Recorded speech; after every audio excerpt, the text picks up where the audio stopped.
Thank you. I am Derek Stanford, State Senator for the 1st District. This is my 7th year serving in the Senate. I live in Bothell, and I serve on the Labor and Commerce Committee, the Business, Trade, and Economic Development Committee, and I'm Vice Chair on the Senate Ways and Means Committee. Focus areas for me, I've worked extensively in consumer protection, on labor issues, and also on the budget, which is where much of my focus is now in my Vice Chair role. Okay, and I'm Shelley Klova. It's been my pleasure to represent the 1st Legislative District for about 10 years now, and I serve on the Environment Committee, the Consumer Protection and Business Committee, and I am Vice Chair on the Tech, Economic Development and Veterans. We always do it, I stumble over the acronym, but I figured I'd better spell it out, Tech, Economic Development, and Veterans Committee. Hi, I'm, Davina Dewar, also from the 1st District, and this is my 7th session. I work, my committees are Transportation, Environment and Energy, and I'm the Chair of Local Government. Particularly interested in housing issues, climate, and how those intersect with transportation. Great. Thank you all so much. Just as a reminder, you're on a live telephone town hall with the 1st Legislative District, and you can press 0 on your phone right now or any time during the event to get connected with a volunteer and to ask your question. To give people a little bit of time to log on and ask their questions, we're going to get started with just a general question. What's a bill that you're particularly excited about this session? Okay, I'll go first. It comes out of the Environment and Energy Committee. It's protecting Washington families from data center costs. It requires large energy-intensive facilities like data centers to pay the full costs and risks of their electricity use rather than shifting those costs onto households and small businesses through higher utility bills.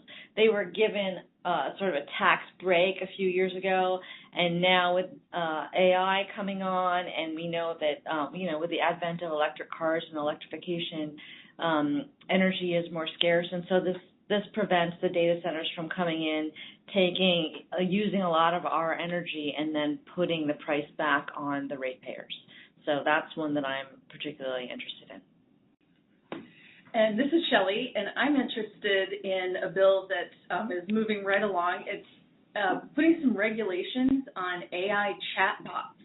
You've probably heard in the news that these can really simulate a human, and they're designed to kind of reinforce everything that you tell it.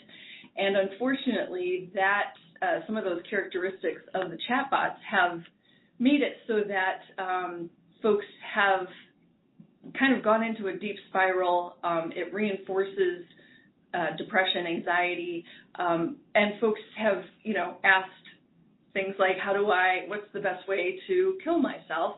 And the AI chatbot has been very happy to present options.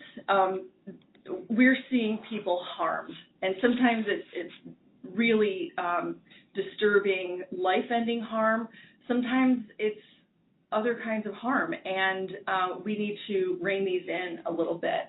And so the bill that I'm interested in it's a Rep. Callan bill, and it puts some basic protections in there, makes sure that the bot has to notify you that it is not human, and it has to do that more frequently when the person chatting with it is under 18. And they also have to come up with ways to detect any language that might indicate that you're considering some self-harm. And it does have an opportunity for folks who have, suffered harm by these interaction with the chatbots to have some way to, to be made whole. So anyways, really timely bill. And I'll mention one bill I'm excited about, Senate Bill 6248, which brings some consumer protection regulations to travel insurance. Travel insurance has become much more common in recent years, And this will bring our state up to date and have some very specific regulations around travel insurance to make sure that consumers get disclosures, more transparency in what they're signing up for, and kind of set some ground rules for the industry. Great. Thank you all so much. Just as a reminder, you're on a live telephone town hall with your first legislative district lawmakers, Senator Derek Stanford and Representatives Shelley Kloba and Davina Dewar. And you can press 0 on your phone right now or anytime during the event to get connected with a volunteer and ask your question. Remember that you can press 0 on your phone to take part in this dialogue. We're now going to go to our first live question from Dr. Jessup. Dr. Jessup has a question about the millionaire's tax and about ICE. Dr. Jessup, you should now be live. Yes, hello. Yes, I'm inquiring about the millionaire tax as it's linked to also the income tax and the necessity for it. And to me, it doesn't seem to be necessary. I want to get your opinions upon it. And then the secondary question is on ICE and the position taken by the Democratic Party, and I'm speaking from a position of an independent, so I'm not biased one way or another. But being a legal immigrant myself over 50 years ago, I see no problem with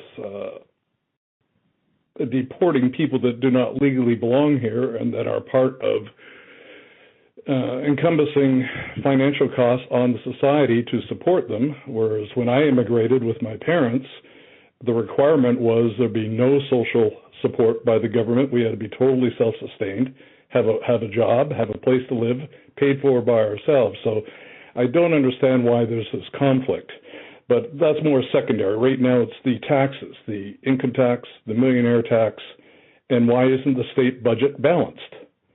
And why has the programs increased by 20 to 30% over the past 5 years, government programs, when there's been a diminishment of tax dollar funds coming in, and there's so much waste and fraud? So I'll start by talking about the millionaire's tax and the reasons for it. The revenue system in our state is one of the most regressive in the country. So the less income somebody has, the greater proportion they're paying in taxes. I think that that's backwards. I think that's upside down. And so asking those who are very wealthy to contribute more is going to help us put that right. That bill will contain both some tax relief for working families in the middle class and will help fund the services that we need in our state, like education, healthcare, childcare, and so on. As for why things are costing more, we look at the budget, we have a baseline that we put together, we call it maintenance level, and that reflects the cost of just continuing to do what we're currently doing now, before we add anything new, before we make any changes. And maintenance level costs have been rising fairly quickly. It's not that surprising because most of our expenses as a state are related to having employees, and things like healthcare have seen much faster inflation than other areas of the economy. So the impact of tariffs and things like that have really added up. So we're seeing big increases in just the cost of doing what we're doing currently. So our maintenance level costs are going up before we even think about adding anything new in the budget. In the Senate proposed budget right now, we are cutting from maintenance level. So we're trying to reduce the costs of these programs that we already have. We make some policy decisions to emphasize some areas. We have some cuts, some additions. Overall, we are basically just looking at cuts this session, apart from a large increase in the costs for our tort liabilities for lawsuits that we need to pay. That's become a much bigger part of our budget in recent years. So that's basically what the issue is. The things that we're doing are costing more to do. So it's not about starting a bunch of new programs. It's about just managing what we've already got. And that's part of why we're looking at the millionaire's tax, to try to address just having that budget stability, having something that will be sustainable and reliable for the future. And then I'll let someone else respond on the question about ICE. Yeah, so regarding ICE, we have a number of bills that try to put some protections in around ICE and what we see as an accountability problem and a problem with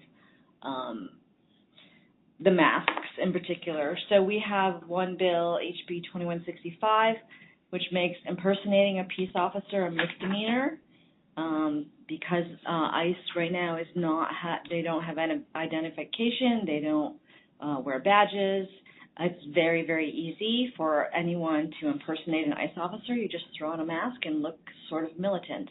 The second bill prohibits the use of face coverings by a law enforcement officer. Obviously, ICE is well known to be wearing masks where they cannot be identified, and that creates a problem around accountability when there's misconduct involved. So that's the second piece of legislation in terms of trying to put some protections around ICE behavior. And then the third is HB 2602. It keeps ICE from unlawfully entering private spaces in child care centers and schools, and ensures that immigration information isn't maintained at those facilities. With what we've seen happen in Minnesota, obviously it's top of mind that we want to protect our residents and make sure that the ICE is not allowed to do these things, or at least it's unlawful should they choose to wear masks and or have people impersonate them. So that's a few of the steps we've taken in the bills that have been introduced around ICE. And this is Shelley. If I might go back to one of the comments in the first half of this person's question, I think it's important that we all operate from the same pieces of information. And I just would point folks to a study by the Cato Institute that was done fairly recently. They looked at the last 30 years, and they found that immigrants have reduced deficits by about $14.5 million, and they pay more in taxes than the average person. And if they're undocumented, they're probably not getting much in the way of that back. So just wanted to put that in there for the record. Yeah, and I just wanted to add, as far as the millionaire's tax, this isn't unusual. There are 41 other states that also tax individual earnings that exceed $1 million a year. Thank you all so much. Just as a reminder, you're on a live telephone town hall with your first legislative district lawmakers, and you can press 0 on your phone right now or any time during this event to get connected with a volunteer and ask your question. We're now going to go to a live question from Susan around the LGBTQ+ community. Susan, you should now be live. Hi, can you hear me? Yes. Great. My name is Susan. I am a parent and an ally of the LGBTQ+ community. There has been relentless hateful targeting of this community, especially trans people. Washington residents are going to confront this discrimination when they vote on 2 initiatives in November. And I just want to know where you stand on protecting the rights of our LGBTQ+ students. Thank you. Thank you for that question, Susan. This is Shelley again. It has been very disturbing to see the attacks that we've seen at the national level and locally, and it's a really important thing that every member of our community should feel safe and valued, and actually active participants in their society. And what we have now are people being afraid to be themselves. We have people who are afraid to come to school in some cases, and particularly when it comes to education, that needs to be a safe place for all. So the initiatives that we declined to hear. It's a 60-day session. That's very, very short, and we wanted to focus on other things and make sure that, the people are going to weigh in on that. But it's just very important that we recognize that we all have civil rights and we all have value. I'll just throw in that I think one of my biggest concerns is that it would basically force unnecessary and invasive medical exams on girls to prove that they're girls and then not boys. So that seems wild to me that we would be forcing children to prove their gender with medical exams. And I also oppose both of those initiatives that are before the legislature right now. As my seatmate said, it's important that we value every human being in our community and give them the dignity of being a human being.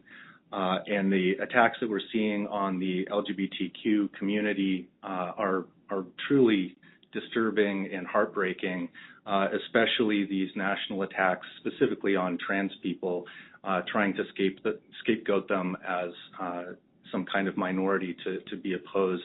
These are human beings. They're part of our society, and they deserve respect and dignity as much as anybody else. Great. Thank you all so much. Just as a reminder, you can press 0 on your phone right now to ask a question on this live telephone town hall event. We're now going to go to a follow-up question on data centers from Leonard. Leonard, you should now be live.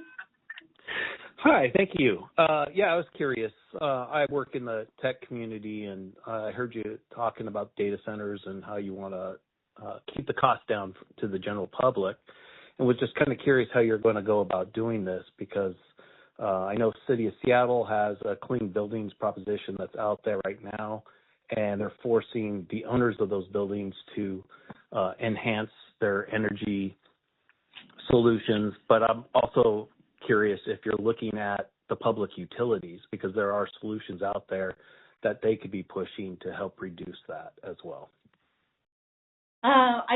I'm not sure what you're asking as far as public utilities. I mean, I think the idea is if we're not giving data centers a tax advantage, then it's in their best interest to be as energy efficient as possible. And I think that's how you get the savings in the energy of data centers. As far as building codes in general, I'm not quite sure what you're asking, or if it's more broad than building codes. Well, the clean building proposition that they have out right now is forcing owners of buildings to update their building solutions, I guess. They've got to reduce their rates by 30, 40%, whatever the quota they put on it. And so I'm just kind of curious if that was your thought process, too, from a larger perspective, if you're going to go down that path, or you're just going to focus on the data centers themselves. Well, we have a state clean building standard that with different tiers for buildings of different sizes that's being rolled out right now. So they already may be captured. I'm not familiar with the Seattle proposition, so I can't really speak to that. But I think in general, if we're asking building owners to be more energy efficient, that's to everyone's benefit, because we know that we have a coming kind of energy crisis, so to speak, because we don't have enough electricity for all of the new electrification that's going to be happening over the next few years. Did you want to add anything? Leonard, do you have anything additional to add? Sorry? Oh, did you have anything additional to add there to Rep. Dewar? No, I do not. No. Okay. Well, thank you so much. All right. Thank you for everyone participating tonight. Just as a reminder, this is a live telephone town hall event with your first legislative district lawmakers, and you can press 0 right now to take a part in this dialogue. We are now going to go to a question, I believe. let's see. I believe this one is from, I'm sorry, everybody. Just a little bit of a loss in my system.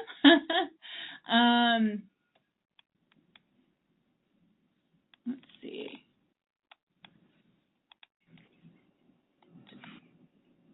Oh, here we go. We're going to go to a question from Kay on property taxes. Kay, you should now be live. Kay, can you hear us?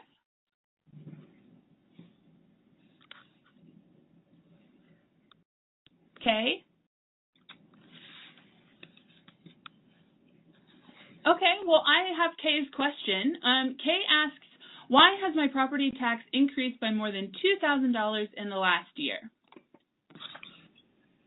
So I've gotten a couple of comments from constituents asking similar questions.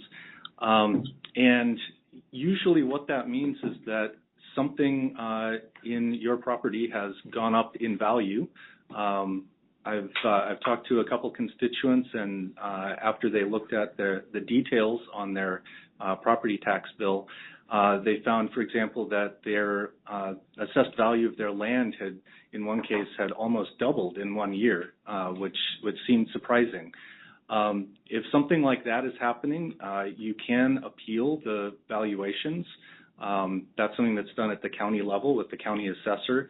So if you are seeing a sudden increase like that, that might be something that you could do to alleviate that. In general, I want to mention that we have passed a bill, at least through the Senate side, we have a bill that increases the senior and disabled person's property tax exemptions. There's a threshold for folks who are making lower incomes. If they're having trouble paying property taxes, they can, depending on how, what level of income they're at, they can get an exemption or a deferral, and that is something that, we're raising those thresholds so that more people can access that relief, because we know that needs to keep up with inflation and needs to keep up with these increased valuations. The other explanation could also include that levy lid lifts have been passed in your, either through the city you're in or the school district that you're in. So a vote of the people that passed a levy lid lift for real estate or for property, but that wouldn't probably explain away the entire $2,000. And then just one more thing on that. There is a bill that I believe is moving through the House. It's on a committee that I'm not on, so I'm not completely up to date on it. But it would be a type of property tax reform. There's a few things in it, but one of them would increase the maximum amount of your assessed value that could be exempted from the property tax. It would do things like allowing some of your, if you are like renting out a portion of your home or whatever, it would allow some of that rental income to be excluded from they do a calculation on your combined disposable income, et cetera. So there are some changes that I think would probably be something that you would be interested in, but watching out for that is Senate Bill 6162.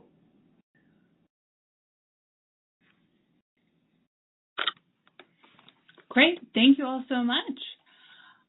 Just as a reminder, to ask a question at tonight's live event, you can press 0 on your phone right now to be connected with a volunteer. We're now going to go to a live question from Mark, I believe on Senate Bill 6200. Mark, you should now be live. Hi, yeah, this is Mark from Kirkland. I wonder about your thoughts on the right to install bill. Extreme heat events have become more frequent in our area, and it's associated with an uptick in mortality. I personally, as a practicing physician, seen surges in ER visits, particularly in my specialty of cardiology, people coming in with heart attacks brought on by heat stress. And for those of us that own our home, we can put in a heat pump or an air conditioner, but renters are at the mercy of the landlords. And I totally support the bill allowing tenants to have the right to install cooling. I would like to know your thoughts. Thank you, Mark, for that question. You're 100% right. These types of heat domes and long, extended periods of time where it's excessively hot has become a much more regular occurrence and, to your point, can be deadly or at least very medically compromising. And so this is a pretty simple bill.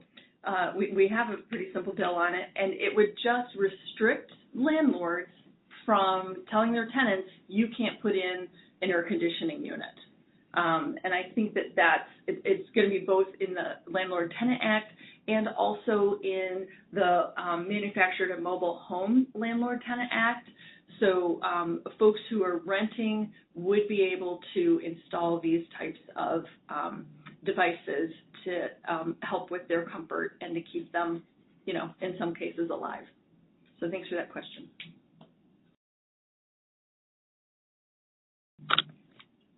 Great. Thank you all so much. Just as a reminder, this is a live telephone town hall event with your first legislative district lawmakers, and you can press 0 on your phone right now or any time during this event to get connected with a volunteer and ask your question. We are now going to go to a follow-up question on the millionaire's tax from Krista. Krista, you should now be live. Hey, thank you. So I have a question on how much of these funds would go into the general fund.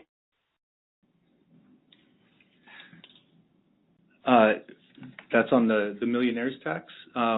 Yes, and the reason I'm asking is because initially when the lottery was passed and I kind of pounded the pavement, my kids were in school, and I was told at the time that the majority would go for school levies, but that didn't happen.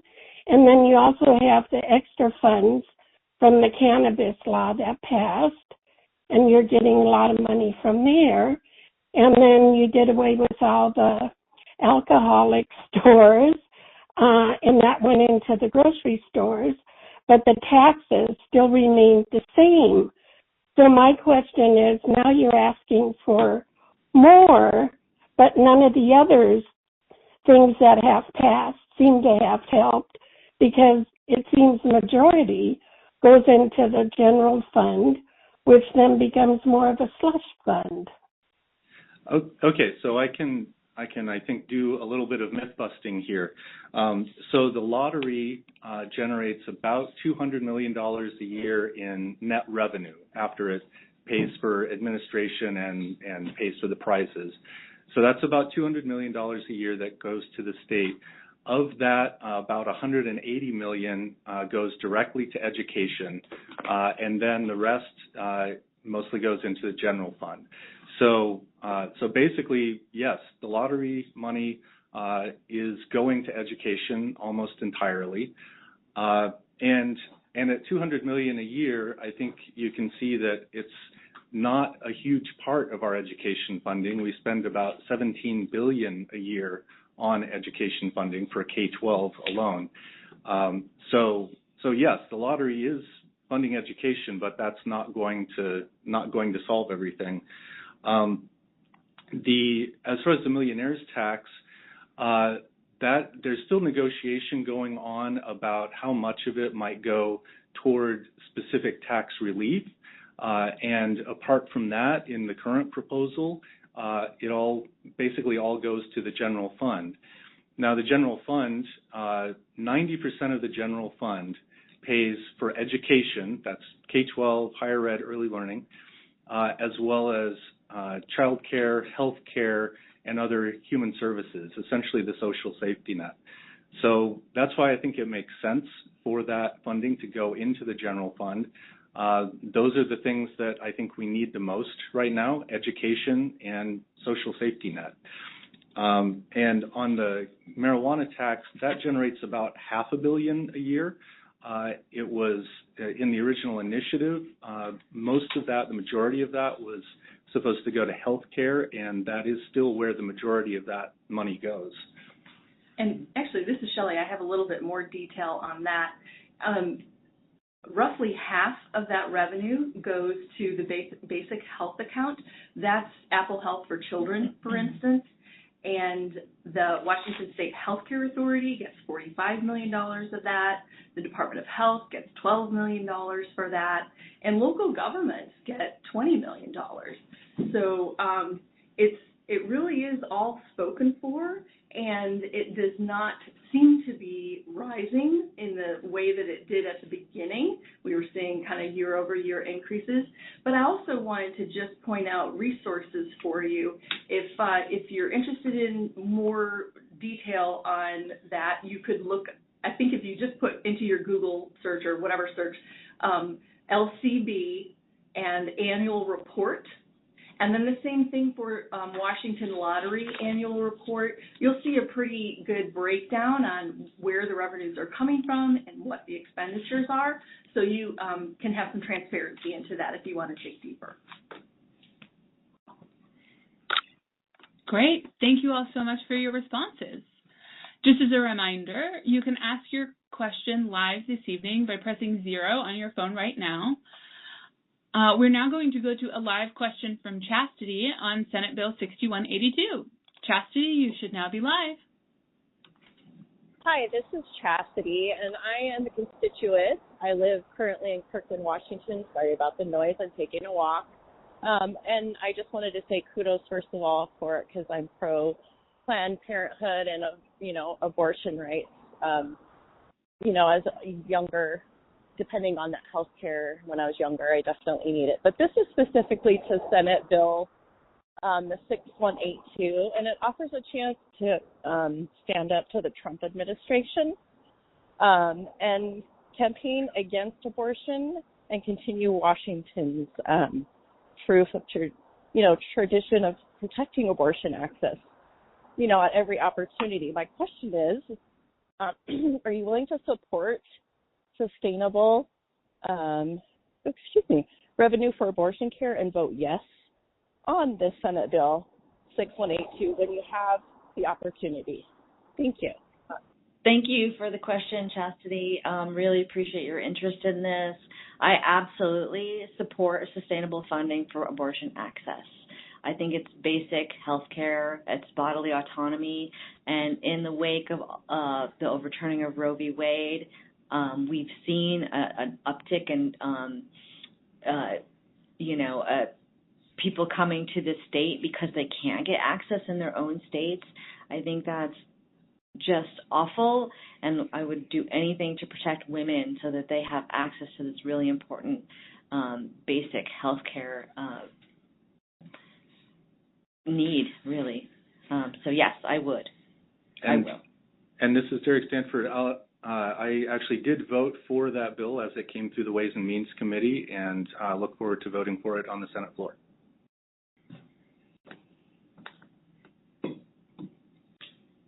Oh, ditto. Sorry. I don't want to reiterate, but yeah, there we are.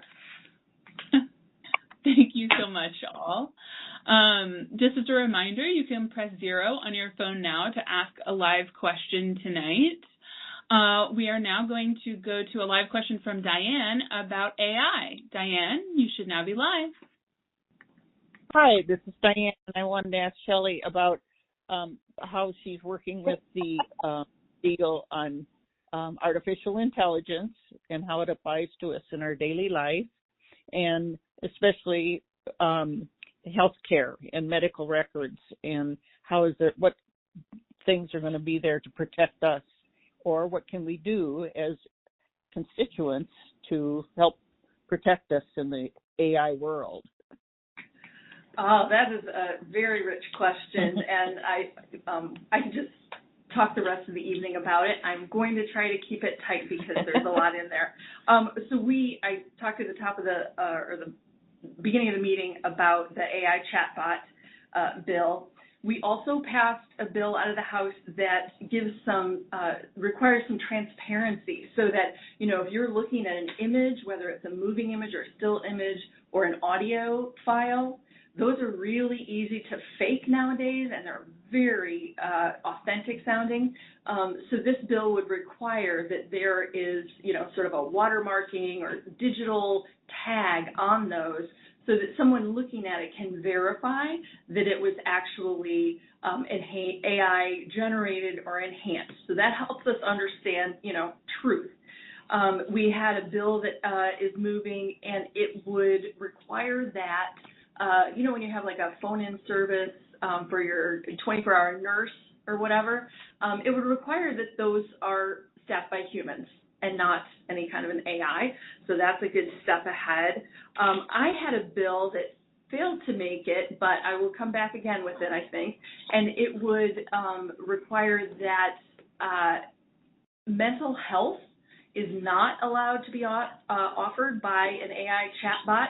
Obviously, we have trained, experienced mental health professionals, and that's who should be providing the care, not an AI chatbot. They are not vetted, they're not qualified, they have no duty of care, et cetera. So that is hopefully coming back. We need to have some transparency into the training data that the models are using. It's, the garbage in, garbage out model, and we need to make sure that we have a better understanding of that kind of stuff. In terms of healthcare, and I don't mean to say that I don't want anybody to get the impression that I'm negative on AI. I think there are some really tough problems, some really big data that we can get better understanding of through the use of AI. I think there will be medical breakthroughs. I think we are using it for forest fire prevention. There are good ways to use it, but there's also a whole lot that is harmful. So I think in terms of healthcare, we want to make sure that if folks are getting profiled and rejected, like their healthcare claims are getting rejected automatically by AI, we want to make sure that we're requiring there's a human in that loop and there's an opportunity to appeal. Those kinds of things are going to be important. And I think one other way that AI is being utilized, and this might come as a surprise to people, and it touches on both use of data and collection in the surveillance economy, is that one of our major grocery stores uses the data that they collect from their customers in their loyalty program, and they sell it. And it's not a small amount. It's about 35% of their net income comes from the sale of their customers' data. And of course, that can feed into big data sets. It also can feed into the kinds of pricing that we are offered when we're shopping online. So AI can be used to analyze huge amounts of data and set the price for you on an item that's a different price for me on that same item. So I'm cautiously optimistic that we'll be able to put in some common sense regulations that will enhance the innovation while keeping people safe and not violating their civil rights.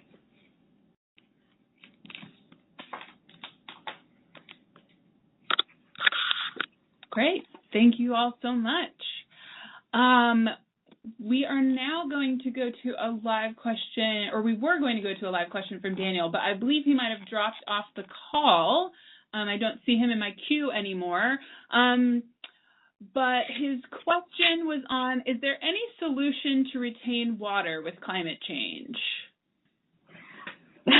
So there's no one solution about retaining water. We're seeing more and more creative ideas around perhaps using solar panels and placing them over irrigation ditches and that sort of thing. I did pass a bill a few years ago that basically allowed for rulemaking so that buildings could collect rainwater to reuse for irrigation, and also collect gray water, which would be the water from sinks and showers, not toilets, to recycle that water and use them for things like irrigation. So, but there are, it's going to take more than one precise bill to deal with that. There's a lot of ways that we can work on that, but there's no specific bill this session, but it is a growing concern. Obviously, we need water for so many things, for salmon and for irrigation of our farms and whatnot. I think Senator Sanford wanted to add something. Yes, we the state has spent a lot of money in the capital budget over the past decade building more infrastructure to help farmers have reliable access to water as we go through rainier and drier years. Climate change is having a big impact, though, and we're seeing drier and drier conditions, it seems, every year. We tend to think that the west side of the state has a lot of water, a lot of rain, and the east side of the state is a little drier. But in fact, because of our development, the way our state is built out, there are many river basins in the west side of the state also that are fully allocated. All of the water is basically claimed by people who are using it or reserved to try to keep fish alive in the streams. And so this has gotten really worse and worse as there's more and more demand for water, and we're now seeing the need to go through something called an adjudication. So in Whatcom County in the Nooksack River Basin, there's an adjudication going on. That means that every water user has to go and basically file a claim, and that will all work its way through the courts. It'll probably take at least a decade for all of those water rights to get adjudicated so that everybody knows what exactly they can use and when. So it's a very complex process, but my point with that is that we are basically facing a situation where we're out of water in many parts of the state, and this despite our investments in infrastructure. But we do continue to work on things like there's a program called Floodplains by Design that we fund in our capital budget. That and other programs where we're trying to build infrastructure essentially into the natural environment to capture water as it comes down, kind of slow the process of streams taking the water out. But ultimately, climate change is going to keep pushing back and making things worse. So we can keep spending money to try to fight against this, but we've got to look for bigger, more long-term solutions as well. Great. Thank you all so much. Just as a reminder, you're on a live telephone town hall event with your first legislative district lawmakers, and you can press 0 on your phone to ask your question.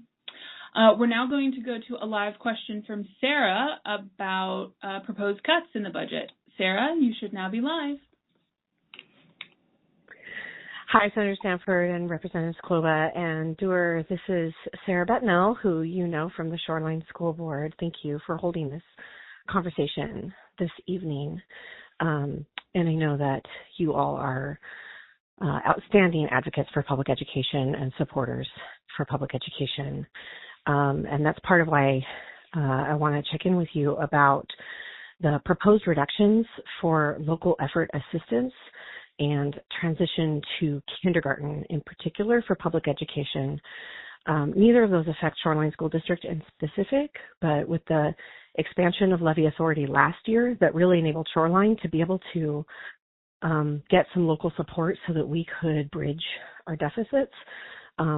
Similar districts who can't pass levies there was a commitment that LEA funding would come through for them.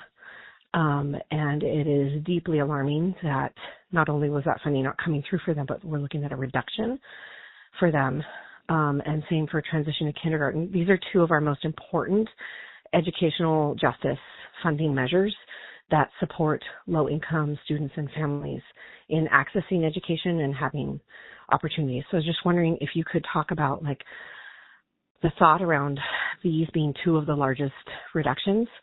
And is there any opportunity for to change course here?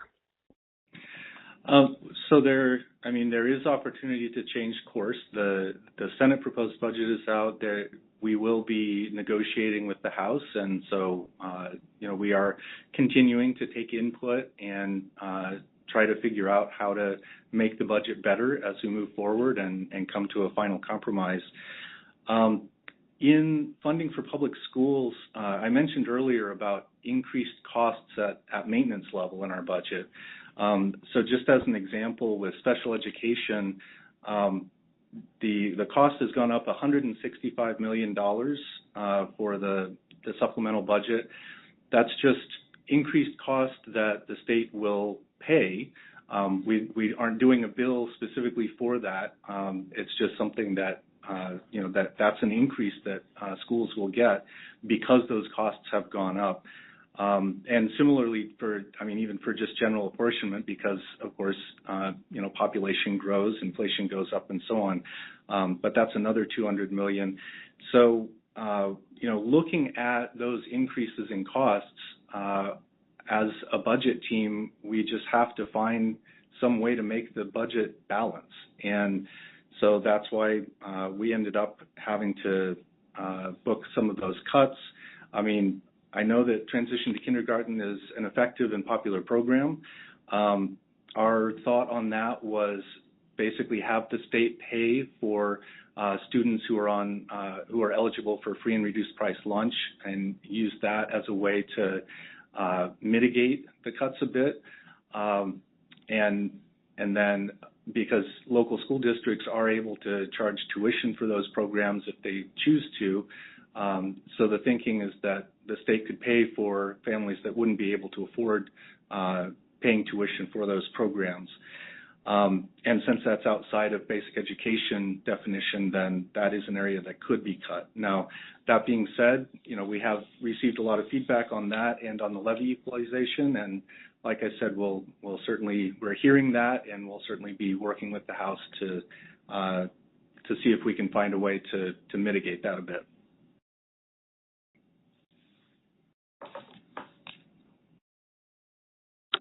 Great. Thank you so much. We're now going to go to a live question from Rich, I believe, about projects on 405. Rich, you should now be live. Yes, thank you very much. And thank you, Senator Stanford and Representatives Klobuchar and Duerr, for all the good work you're doing for us. My question is less on legislation currently facing you versus probably some more interactivity or representation on behalf of those of us who are driving on Interstate 405. I know you guys are all residents of the area, and so I'm pretty sure you're aware that the conditions of the on-ramps and even the I-405 itself in the areas where there's currently construction, and that would be Kirkland, the Woodinville project, and then up in Canyon Park, it's all nice and fine that we're doing all these wonderful modifications of the roads up there, but it's coming at the cost of the road next to these projects being totally trashed, be it either by construction vehicles that are too heavy for the road or what have you. But if you've driven along I-405, and I know you guys must have, you know that it's pothole mania up there right now. So my question is there any way that someone from WashDOT can be encouraged to go and inspect those roads on perhaps a weekly basis to fill in those potholes? The worst one finally did get filled in after a couple of months. That was the on-ramp to 405 southbound from Canyon Park. But we could really use some oversight with these projects, especially since they're so close to each other, and it just makes the rest of the road look absolutely terrible and drive like it's a country unpaved road. Thank you. Hi, Rich. This is Davina. I've driven on 405, and the ruts at one point were so deep I didn't know it was like cross-country skiing. I didn't know if I'd get out of the trough with my tires. So I totally know what you're talking about. I'd be happy to reach out to WashDOT and talk to them. I don't know what their specific schedules are, but yeah, if we have to put up with this until I think it's 2028 for Brickyard to be finished, and I think largely the whole 405 from Brickyard up to Canyon Park. So that's a couple more years of this. And so I'd be happy to reach out. If you'd like, you could send me an email. I'll forward it, and then I can email you when I hear back from them, if that would be helpful.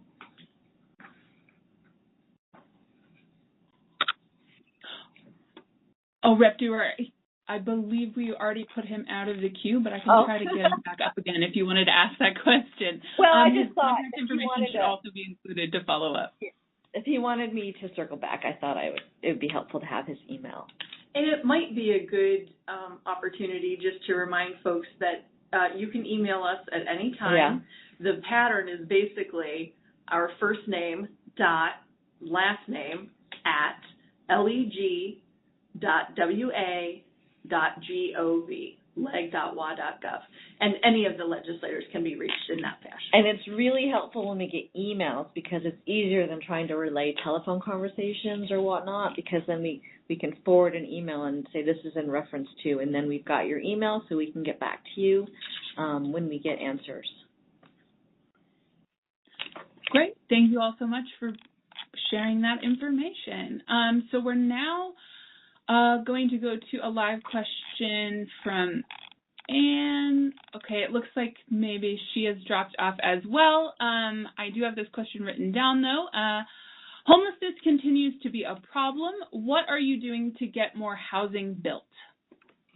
Okay, well, I'll take that question since that's what I spend a lot of my time working on. So we continue to work on things like permitting, because we know that as permitting is slow, time is money. And so this year I have a bill to help with streamlining permitting and making it more efficient. And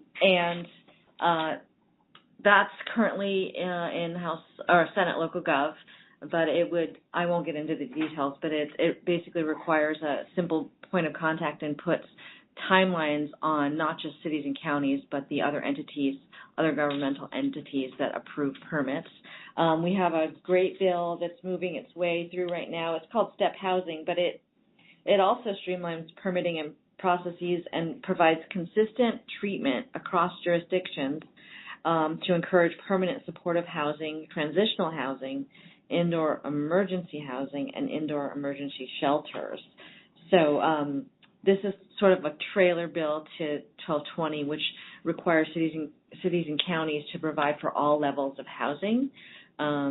There's a particularly interesting bill going through my committee right now from Senator Alvarado that would really limit a city's ability to require ground floor retail in commercial areas. So we're wanting to open up commercial areas to more housing, but sometimes it doesn't pencil when there's a requirement for retail. And it's for me, it's been really sort of a tricky bill because I both want housing and understand the need for it and needing those projects to pencil, but I also, having come from local government, understand the need and desire to create walkable communities where people can walk to the amenities they need, like the corner grocery store or restaurants or other needs. And so right now we heard it on Friday, and we're trying to work through amendments and trying to get to a compromise where cities feel that they have some local control and have the ability to raise sales tax, since they're limited in their property tax, but also that allows developers some added flexibility around, the costs that are making building some of these projects really prohibitive. So lots going on. It's been an ongoing effort, housing, for probably the last 4 or 5 years, and we continue to work on it. I will say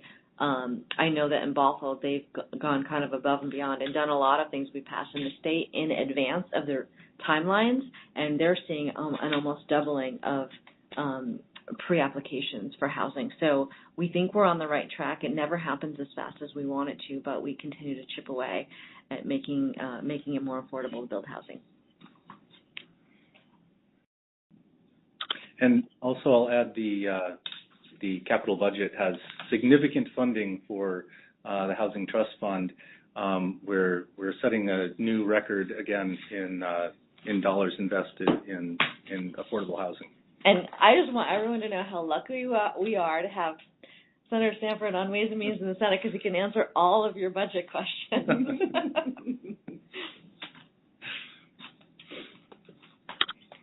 All right. Well, thank you all so much for your responses tonight.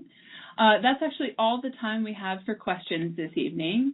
Thank you again for joining the conversation. We couldn't get to every question, but if you press 0 to ask a question, please stay on the line to leave a voicemail for your 1st District lawmakers, Senator Stanford, Representative Kloba, and Representative Dewar.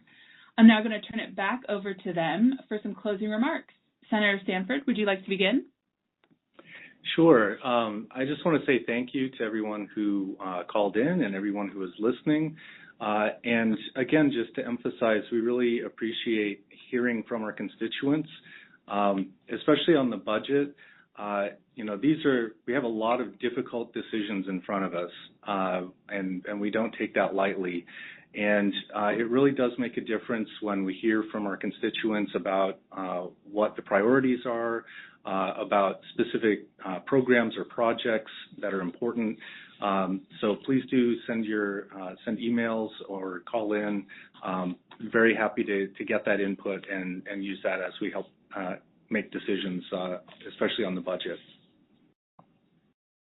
Well, I'll go next. This is Shelley, and also want to echo the thanks. And, there's a lot of detail around all of the different topics that were brought up today, and really appreciate people tuning in and paying attention. And, our civic engagement in the first LD, I think, is pretty high.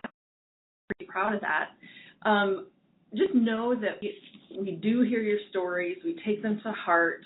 And some of the things that we're holding up as sort of our guiding lights or our North Stars are, improving affordability for just everyday working people, backfilling the federal cuts to food programs and health care, just trying to do some responsible innovation, trying to meet the challenges ahead of us. So really appreciate you joining in. Thank you. And I'll take up the rear. I want to thank everybody for participating. It's more important now than ever that we have people participating in government and not lose hope. We're still working for you at the state level. We're still doing our level best to make Washington the best place to live. I'm really proud to represent the 1st. I think that the last election, 80% of registered voters in the 1st District voted. That's phenomenal. I'm just really floored by that. And I just wanted to mention a couple other things we're working on that we didn't get to talk about. I'm really excited about a bill that limits interest rates on new and unpaid medical debt to 1%. That hits right at affordability. We passed a non-compete bill out of the House so that they're banning non-compete so that people can work and aren't forced to sit it out or move somewhere else until their non-compete expires. So please continue to reach out to us. We are here for you, and we know that there's a lot of anxiety out there between the budget and what's going on at the federal level, but we're here with you. So thank you so much.